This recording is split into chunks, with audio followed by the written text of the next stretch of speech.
Today we're learning how to crochet the even berry stitch. To begin, chain in multiples of 2. Let's move on to row 1, shall we? So to begin, you need to skip that first and second chain, and in that third chain, crochet a single crochet. So insert your hook, yarn over, pull back through, 2 loops on your hook, yarn over and pull through both of those loops. Now crochet a single crochet in that next chain stitch. So insert your hook, yarn over, pull back through, 2 loops on your crochet hook, yarn over and pull through both of those loops. There you go. So continue crocheting 1 single crochet into every chain stitch all the way across to reach the end of this row. Once you reach the end of row 1, it's time to move on to row 2. To begin, chain 1, so yarn over and pull through that loop on your hook. This counts as a slip stitch. Then turn your work so you're crocheting in the opposite direction. Now crochet a berry stitch in that next stitch. So to crochet a berry stitch in that next stitch, you need to yarn over, insert your hook in that next stitch, yarn over and pull back through 3 loops on your hook, yarn over and pull through that first loop,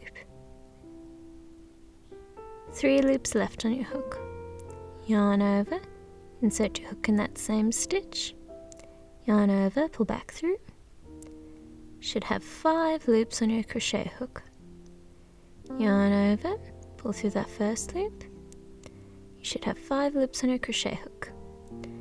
Now yarn over and pull through all 5 loops. There you go. Then chain 1 to complete the berry stitch. So yarn over and pull through that loop on your hook. There you go.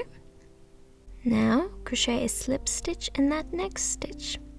So insert your hook, yarn over, pull back through, 2 loops on your hook, pull the first loop through the second loop. There you go. So continue repeating this pattern of crocheting a berry stitch in the next stitch and a slip stitch in the next stitch all the way across to reach the end of this row. Once you reach the end of row 2, crochet a slip stitch in that turning chain.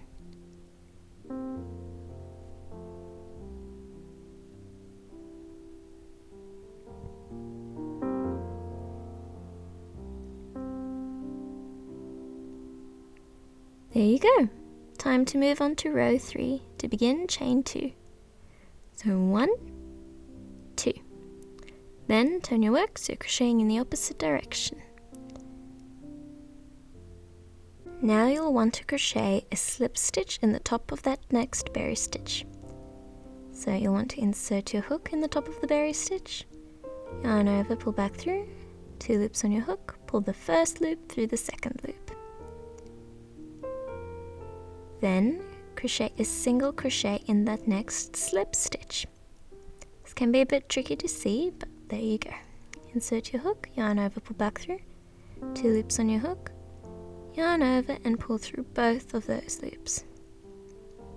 Perfect!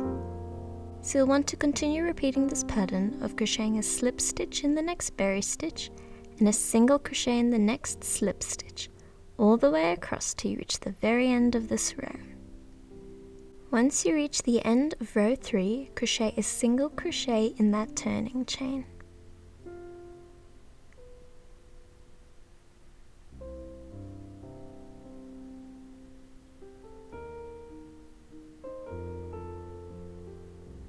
There you go. Time to move on to row 4. To begin, chain 1. This counts as that first slip stitch. Then turn your work so you're crocheting in the opposite direction.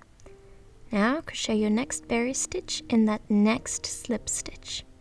So remember, yarn over, insert your hook, yarn over, pull back through, 3 loops on your crochet hook, yarn over and pull through that first loop on your hook, 3 loops on your crochet hook, yarn over and insert your hook in that same stitch,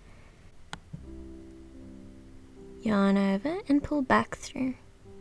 Should have 5 loops on your crochet hook, yarn over and pull through that first loop, 5 loops on your crochet hook, yarn over and pull through all 5 loops at the same time.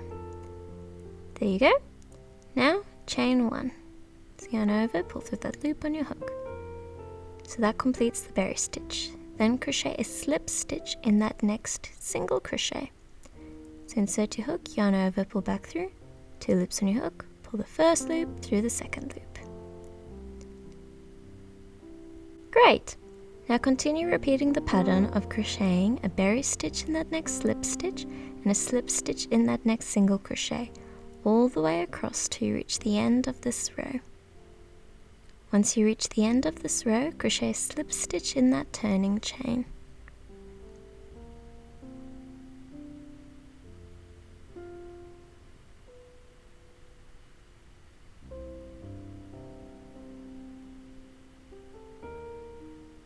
And you've just completed row 4.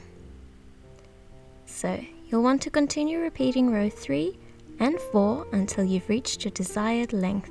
This is how the berry stitch starts to look after you've repeated row 3 and 4 multiple times. As you can already see, the berry stitches create an adorable bubble-like texture, which results in a fun and quirky finished design. One of the countless reasons I absolutely love this stitch is that it is the ideal stitch for crochet newbies to give a go, as it is fairly simple to learn and master. Another perk about this stitch is that the back of your work always remains nice and neat, which works perfectly when crocheting pretty scarves and those chunky afghans.